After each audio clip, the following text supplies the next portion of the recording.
please help me welcome Michal.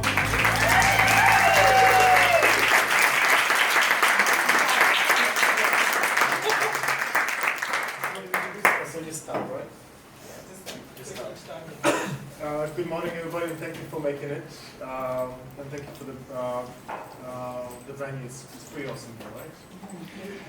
The theme is lost, so I will talk about actually the beautiful thing that photography gets you out of that feeling. For me, anyway. I don't think there's any solutions to feeling lost, but ironically, I have used photography to get out of that kind of feeling of loss, of different kinds. And I will talk about 3 of my projects, hopefully not too long. I'll be watching if I can see it fading, and I'll probably just skipping images quickly.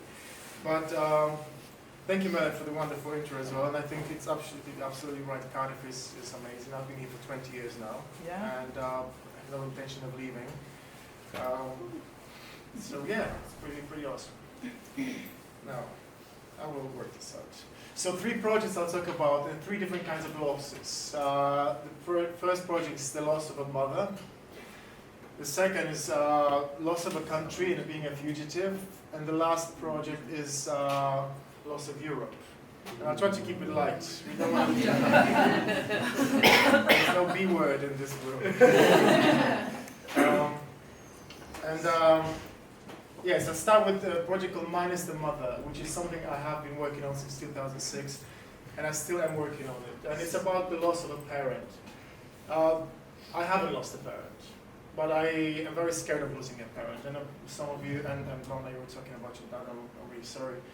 I have a mother who is quite a magical creature, a unicorn of sorts. Like she's absolutely wonderful human. And I really like her as a human, not just because she gave birth to me. But I watch her being very scared of death. She's petrified of it. And she also grieves the loss of her mom, who died quite young. She was 51. So my mom has got all these dreams that haunt her. She doesn't sleep well.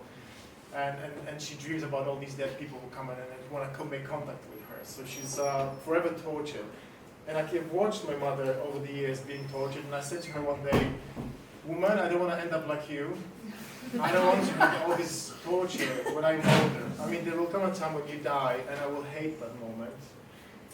And I will hate the fact that I cannot ask you things. I cannot see the way you hold your cup when you drink your tea. I will be unable to connect to you in any way." So I said, "Can we talk about this in a photographic form? Can we talk about your death? Can we grieve your death together? So when you do die, actually I'm done." You know, I'm like, "Yeah, okay, we're done." Almost like fast forward the process of grieving. And I was reading a book at that time which is called The New Black, The New Ways of Mourning by Darian Leeds. He's a psychoanalyst in London. And the book was quite wonderful in the way it talked about anticipatory grief, or preliminary grief, something that many of us do when we are teenagers and we realize our parents are mortal. There comes a point when you realize they're mortal, you kind of start the grieving process in a healthy way. You separate yourself. You kind of flee the nest. You become an independent person. You accept the fact that there is mortality embedded in the person that you love. And in healthy people, it kind of like slowly progresses to this, resolution of that connection with the person finally disappears. But in some people, it just becomes very complicated, like in the case of my mother. So I read that there's a pattern to grieving. It's almost like it starts with this darkness, and then all these manifestations of the person throughout the years until you get some resolution, if it's a healthy kind of process. So I started working with my mom on this project called Minus the Mother, when I took her to the forest where she lives in the village of Moksheshu, my home village of 1,000 people, pretty country bumpkin here. And we made her disappear. We basically imagined that she died. And she said yes to this project. Very selfishly, because she wanted me to come back and make these images. So, okay, do you want to allow Esma to use your personal hotspot? Sure. Sharing is caring. Sorry, what was that? Ask Esma. So I would travel to Poland over like 2 or 3 years, every few months, and we would go into the forest and act out these scenarios when she would disappear into the landscape. And part of the, I think it was Simon Sharma who said that in nature we seek consolation for our mortality. And my mom loves nature, I love nature, so being a part of it, I mean, you elevate yourself above the kind of importance of your own life, and you realize you are a piece of dirt, a piece of stardust, and that's quite wonderful. So my mom and I would just go in. It's quite bright in here, so we see it, but you cannot see it exactly. But these are images of her in nature when she would just become this being. This, she would come up with this herself. She would just take a blanket and just wrap herself around and just walk around and just make images, which was in itself, it was not so much about the photography, it was about being together and actually acknowledging the fact we exist right here, right now, we like each other, and that's as good as it gets. You know, I don't think you can like a bottle a person and keep them for the future when they're actually physically not present. You cannot have them appear. But what you can have is in my understanding, is the acknowledgement of having existed together and having been together in a way. And part of this process was Mom doing quite a lot of different bizarre things, committing to it. I would tell her, we need to get these snails. I don't know if you remember the film, Z2 Notes, I think it was Peter Greenaway film, about these two brothers. And then they decide to die in nature, and they go and sleep on this platform in the forest, and they wake up the next day covered with snails. And so I said to my mother, there's a bucket. She collected these snails herself, and I mean, she's very curious. I love these mice where they were curious and brave, and that's exactly what she is. She do a lot of bizarre things, go into swamps, and she doesn't like that.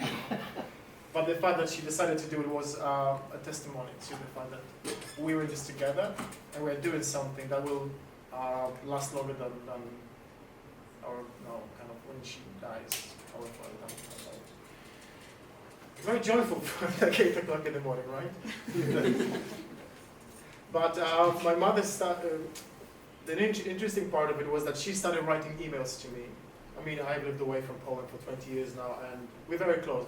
But we don't have these conversations like, I love you, you're very important to me. It's kind of embarrassing, so we don't do it. Maybe it's a cultural thing, but we hardly ever have these conversations heart to heart. But then she started writing these emails. I almost invited her saying, I give you my openness, and she took that invitation and started writing emails in which she shares with me things that not every child will hear from the parent. And maybe not every child would want to hear from the parent. Things about regrets, things about fears, doubts. And you want to see your parent as a strong person who just gets on with stuff and helps you. But then when the roles flip and I see my mother as an unfulfilled human being who's made some choices in her life that are regretful in her opinion, My father doesn't kiss her, hug her, she's a lonely woman. They're kind of nice together, but she hasn't had the greatest romance of her life. She doesn't dance even though she likes it. So she writes in these emails in a very poetic way, quite heartbreaking things. Like she describes when she goes into the forest with the dogs, and she will say things like, there was this breeze and I felt the wind on my skin and I felt like I was touched. I mean, that breaks your heart when you think about this, But I thought, if we're going to talk about death, if we're going to talk about heavy stuff, I gave her the right. So sometimes when I get an email from her, I'm so excited, but I'm also worried. It's going to break my heart. But I think in breaking your hearts, you kind of mend it at the same time. So she keeps writing, and she writes these wonderful dreams.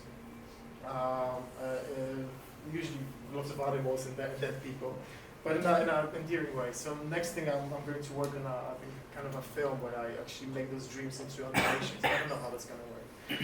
But visceral images of bruises. This is my mom's, my dad had a car crash, and it's an awful thing, my uncle died in it, and then my mom had this bruise across her body. So we photographed it as part of we are alive and we are not alive, or we are fine, we are not fine. It's part of the whole process and conversation about this is life, and it's quite wonderful. To be present, and that's my I think from this project, my lesson from my working with this topic is, I know she won't be there, to talk about this when she dies, but I will have the knowledge we did this. We talked about it. It's not going to be healing, but interestingly enough, I met Colin Gray, is a wonderful English photographer who spent quite a lot of his career working on that team, photographing his parents. First, when they were still alive, doing bizarre things. He would put them underwater, pretending they're like swimming and doing these magical adventures. Then his mom was passing away, so he photographed his dad looking after her. And then his dad passed away, so then he made these 3 books about his parents. And wonderful work. And I met him. He's about 10 years older than I am, I think. And I met him and I asked him, so Colin, did it work? Did you get all the answers you needed from this work? Because he was doing basically what I'm doing now, independently, without knowing we existed now.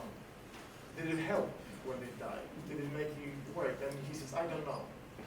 So I'm still hopeful maybe I have taken it, but I cannot tell yet whether it will have worked. But so far so good, and it's joyous. It's joyous to see this woman do all these wonderful things and spend time together.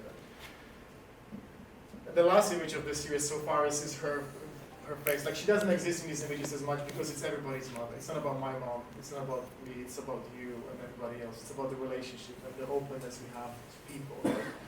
So we don't really show mother in there, but in the last image, she is a joyful creature.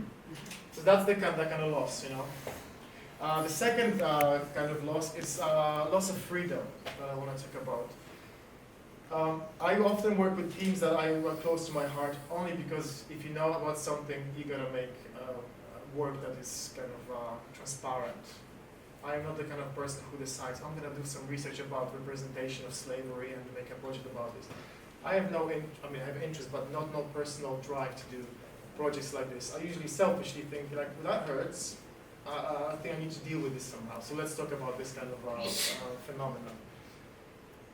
Exhibition. I don't know, maybe it's the way of dealing with stuff. I don't know. My grandfather and his brother were captives, and after the World War II, they spent a year in a gulag in Russia. And after that year in gulag, they decided to run away, and they did manage to escape with two friends. And they walked for 3 months from Kaluga, which is like south of Moscow, to Lithuania, where they were from. And I remember my grandfather never talked about it in a heroic way. Let's, grandchildren, let's sit down around the table and I'll tell you the story of how brave I was. I didn't even know about this. We didn't talk about it, but he'd done it, and it was just so normal for him. And I always remember thinking, like, how do you do this? Like, how do you escape from a gulag? How do you become invisible for 3 months in Russia when you cannot be seen by anybody? At that time, you know, there was 1945. The hunger was like the country was so hungry for food, you know, there was nothing. They ate all the storks, hedgehogs. My uncle ate a hedgehog, you know. That's poor hedgehogs. Anyway, how do you do it? How do you escape the walk? If a person was caught by locals and turned into the police, you would get 16 kilograms of flour as an exchange rate, you know. So of course, if you saw a fugitive running away, you'd be like, hey, there's food for my kids.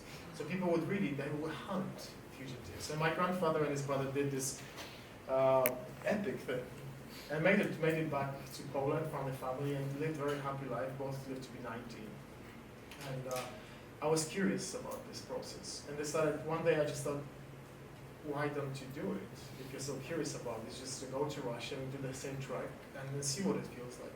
So I did this, and I went to the same place. My uncle had written a memoir. Wonderful piece of information written in a very clumsy way. So I wanted to translate it as part of my project, but it just it wasn't written well. So I decided to take the map, the anecdotes, and do the whole trek and photograph along the way. Again, my uncle and my grandfather don't feature in this story because it's not about them. It was more about Syria at that time. That was 2013, 14. People were drowning on boats across the Mediterranean. The story was happening all over again with different people, different cities. You know, Aleppo was burning. It doesn't really matter what historical context or situation we're in. The human spirit to run away from danger, from burning houses, is still the same. And I thought, we're sitting here in a cozy place thinking, yeah, we're good, we live in Britain, we're safe, you know, superior race, and everything's great. But tomorrow we can be doing the same. Tomorrow there might be our houses might be burning for some reason, you know. Things change, things have borders shift.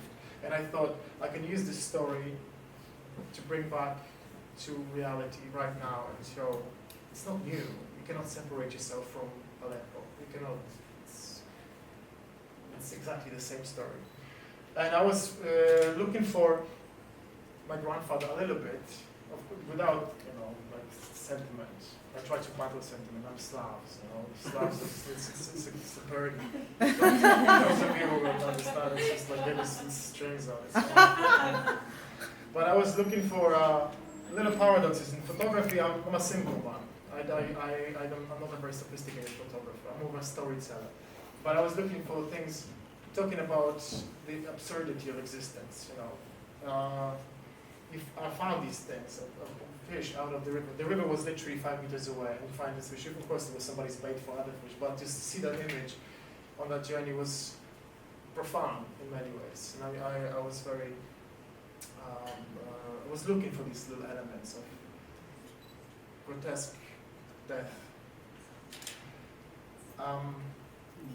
Of course, I didn't find my grandfather because he was long gone. But what I found in those landscapes, again, was the canvas of landscape. It doesn't change. Like the forest, what it looks like now, it probably looked exactly the same 70 years ago. Like, people change very quickly. We can see how our faces change and generations come and go. But nature is very, very slow. You can still see trees that grew at that time when they were walking. And you can find elements that are still exactly the same, like time has never passed. And I think by walking in that landscape, and walking is very meditative, you are in a different state of mind. You travel in time and you realize that we are part of something much bigger.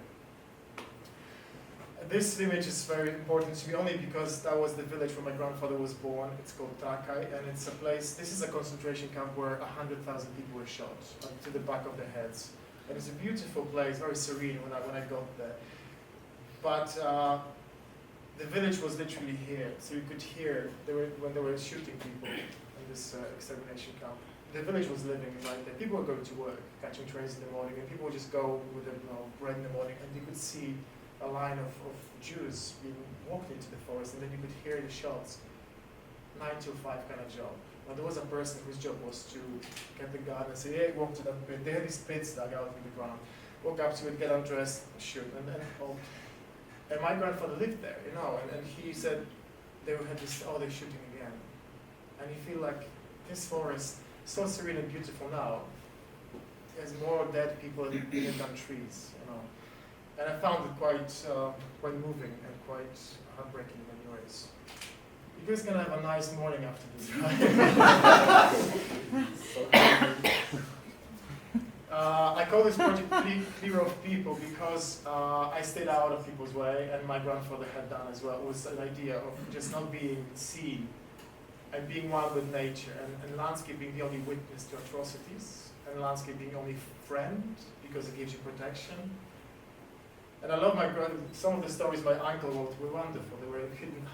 They would sleep in daytime and they would walk at night, using stars as navigation. My grandfather had made a compass, and this is the ingenuity of these people. He knew how to wrap wire around the nail and then kind of electrify it, and that's how he magnetized it, so they had a compass. I would never know these things. But the problem was that when they started walking, the compass was giving false readings because the area is very rich in ore, and it skews the reading by 40% or something. So instead of walking west to Poland, they kind of went south. So it took there's like a whole zigzag on the map. But that's how they started navigating according to stars. I don't know. Without this today, I don't know how we would make it. I used some of the material from the family archive. I really enjoyed this. Rather than turning them into heroes of war times, they were just a bunch of teenagers. And that's what I found the most powerful part of it. This is the picture of my grandfather, uncle, and their sister. Oh, selfie, They were taking selfies in 1900s. They were children, they were teenagers with dreams, aspirations, they probably fell in love, they had toothaches, whatever. They were us. They were not some distance, which is so easy to distance yourself from history. And I found that when I think about the Second World War, it's like, yeah, that happened then. With this project, I realized, no, it happened yesterday, it happened to us. And that was quite a sobering experience. And I wanted with this project to give that to shorten the distance, the sweet amnesia, communal amnesia we have. I guess it's healthy to forget trauma, but then to remind ourselves that this happens to people, and we are all people in this. Without glorifying you are the enemy, you are the hero. No, people, this happens to us. Let's mind our brother. Don't be an asshole. So that was a loss of freedom. My last project that I will tell you about is the most recent. It's about loss of identity. Again. I mean, I am British and I am Polish. I've got 2 passports. So I am happily belonging to many places. However, I don't attach any value to any of these nationalities, because for me nationalism is something that should never have appeared. But anyway, I saw this graffiti called "Go Home Polish" on a wall in Grove in 2008. And I remember being a little bit miffed, a little bit embarrassed, because after all I am Polish. At that time I was only Polish. Arbitrary, now I'm not. But I thought, am I home? And who tells me if I'm home? Do I make this decision, or can somebody say, no, you're not home? Whose power is it to bestow feeling of being at home? At that time, I was subservient Polish immigrant. Like, yes, of course, if a British person tells me to go home, that means I should listen to this, because I am here at the mercy of this other nation. Bizarre things that one thinks, right?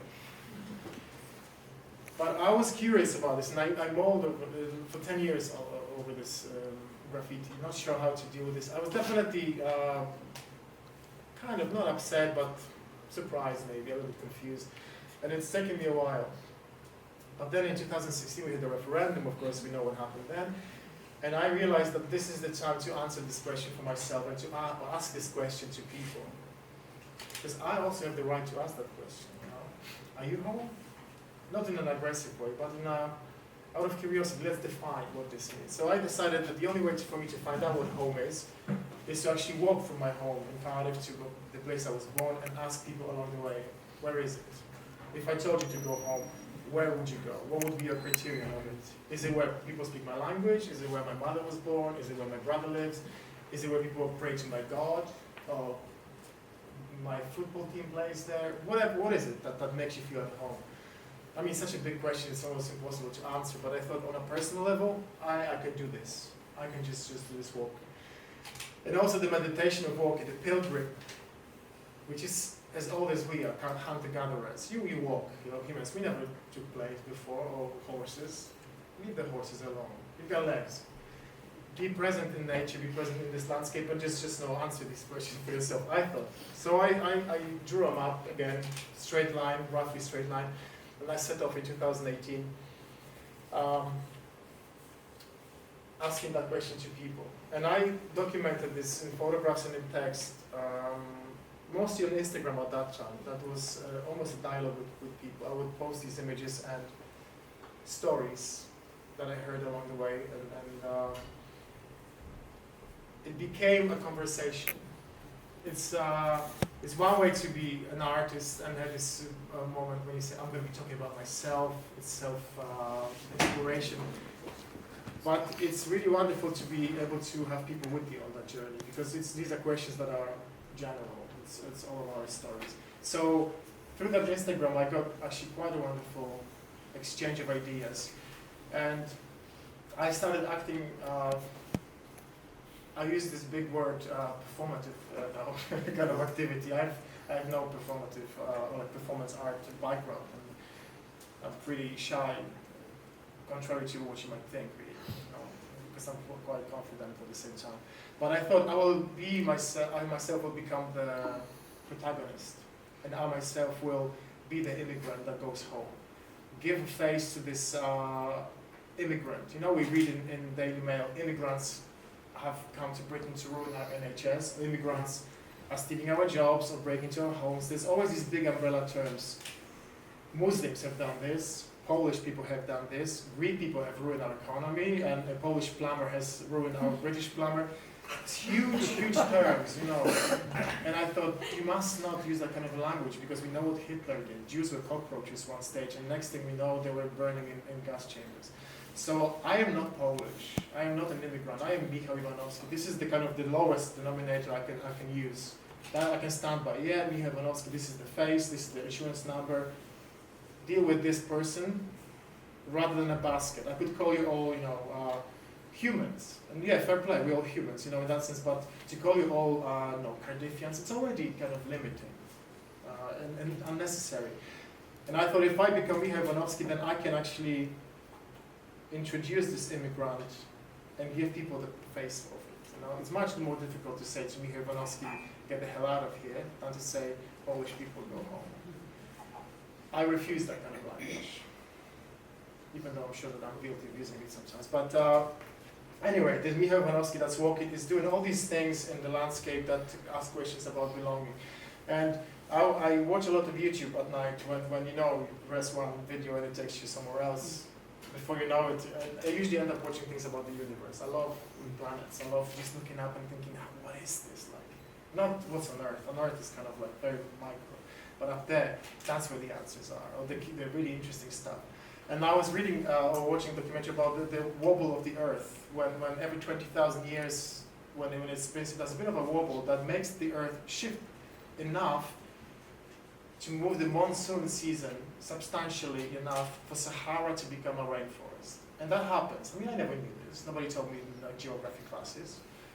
But in every 20,000 years, the sun disappears. Freshwater lake appears, and forest, like proper jungle, for 20,000 years. And that becomes home to so many species, people. It exists. Then the Earth wobbles again, and within 100 years, the rainforest dies out, lakes dry out, and you've got a desert again. Question of home, people say, I'm from here. And I would say, well, you are now, but wait for enough thousands of years, you won't be from here. So that kind of, attachment, people say, this is my land, the land of my fathers. I'm sorry, well. But for us humans to come and say, my foot stood on here, come on. We discovered America, and then you see well, we didn't really discover it, didn't even know. It was there. But the human need to claim land and to say, this is mine, and keep your mitts off it. I say bullshit to that, And so this is my wobble of the Earth. And I didn't have any props with me. Am I okay with sound? Am I winding it up? It's needed. I carried only my backpack, which is 15 kilograms, a lot of stuff. So I didn't have any props, but I would find props around. And this is when I actually start looking for stuff. And white flag in a field of wheat. All I missed was Theresa May running. So when I did the running. And you find those elements. Then this is the Spirit of Britain is the ferry I took across the channel. I wasn't allowed to walk under the Eurotunnel, even though there is a tunnel there for maintenance. You could use that, but I wasn't granted the permission, so I took a ferry. In Calais, that's in France, I took one picture. I didn't go to the refugee camps. I didn't go into the political as much because I found this image, and that's the kind of fence in the port in Calais, and it's tall. It hurts your neck to look up like this. But then on it, and I love this, crow says, "Yeah, that's home. I'm gonna make a nest in here." And I love this. It was like the middle finger to kind of boundary food. But there's no boundaries for me. I decided, yeah, I'll grow that. And I love the fact it's a crow because they're lazy, and the nest I usually put scruffy, so I thought it's wonderful. And that was the only picture I needed to take in France, really. That was the only moment. Part of this exercise of becoming, actually liberating myself from the stereotypes that I was given or I created for myself, I became the Polish worker in many situations. So whenever I found an element, I would walk into building sites on a Sunday when there was nobody there and start moving stuff. I set my camera on a tripod so the performance, and I'm sorry to performance artists who do it properly, I would just set the camera and just go and do stuff. And it's a lovely way to liberate yourself from shame, from fear, from any kind of dignity that you might hold on to. And I think it's wonderful when you've broken yourself into this, you actually embrace everything about yourself. That's the moment of liberation, and then nothing can change that. You're untouchable after that, when you own all this stuff. So this is a Polish worker in Belgium. And I love Belgium because it's flat. It was great. I was also becoming, finding things to camouflage myself, almost like becoming invisible. The only way I'm visible in Britain is when I speak, because I sound like I'm not from here. I mean, I don't look very different. I mean, my name, of course, is ridiculous, but you can. People call me Michael anyways. I know, it's Michal Iwanowski. So you can kind of get away with this. But when I open my mouth, oh, okay, the illusion is gone. But I was looking for ways to blend in. How do you become part of it? When do you get accepted? When you're British enough? Maybe when you use bionic legs like this. I found that exercise very liberating. And that's Holland. I love the fact that they make trees grow in a certain way. This is now you're a good tree. You will grow this way. You have to be this way. And it's so against human nature. And we live in societies that are, in the last few hundred years anyway, where we've come up with these systems. You are this, I'm this, and we are required by the system to define ourselves. And I found it very suffocating in many ways. I'm sure you do as well. And we all have to do stuff because we are told. Because you live in Britain, you have to do these things. If you are, if you live in this country, you have to be that. Just like that kind of setup, you know. Heavy symbolism of the nest. I mean, let's just remain silent about this. But I found this nest and I was so happy. It was full of earwigs, and because I was like using it on my head and stuff, and I realized that something was covered in dust and earwigs all over me. Pretty gross, yet liberating again. This story is important to me because it was a pivotal point in the project. Of course, I was looking for that answer, where is home, what is it, and asking people, and nothing profound happens. People don't tell you something like, you know, like a haiku that solves all the world's problems. You normally get like, people touch the chest, say, oh, home is here, or home is where mom lives. These are predictable answers. And I had this ambition of, you know, making it super profound, especially at the beginning of the project, trying too hard. But then actually, as soon as I stopped trying, the answers came to me. And this story of a lake where there's a village underneath this lake, and we have similar situation in a Welsh town. And a girl called Ursula lived in this place in Germany. And after the war, they built the dam, and the whole village disappeared under the surface of the water, like, you know, a bit of an Atlantis. So she never saw the house again. But back, I think, when she was 70, her children brought her back to the lake. And she looked at me and she says, it's somewhere there. She could pinpoint where the house was. And the kids just threw the clothes up and went swimming, and they hovered above that house while she was watching. And I spoke to Claudia, who was the daughter, and she said, "You cannot describe to you the profoundness of that moment. Seeing my mom there, floating above a house I cannot see." And she said, I really felt a strong connection, even though I couldn't enter, I couldn't touch, I couldn't see. And I thought, well, this is home. This is the Heimat, whatever you want to call it. Things you cannot really describe, but you feel them so profoundly. So I found that lake, and I had to swim in it, of course. And it was quite wonderful. And then there was one time when I was in a place doing some work on my computer, and there was a football game on. It was what will happen in 2018? I never remember.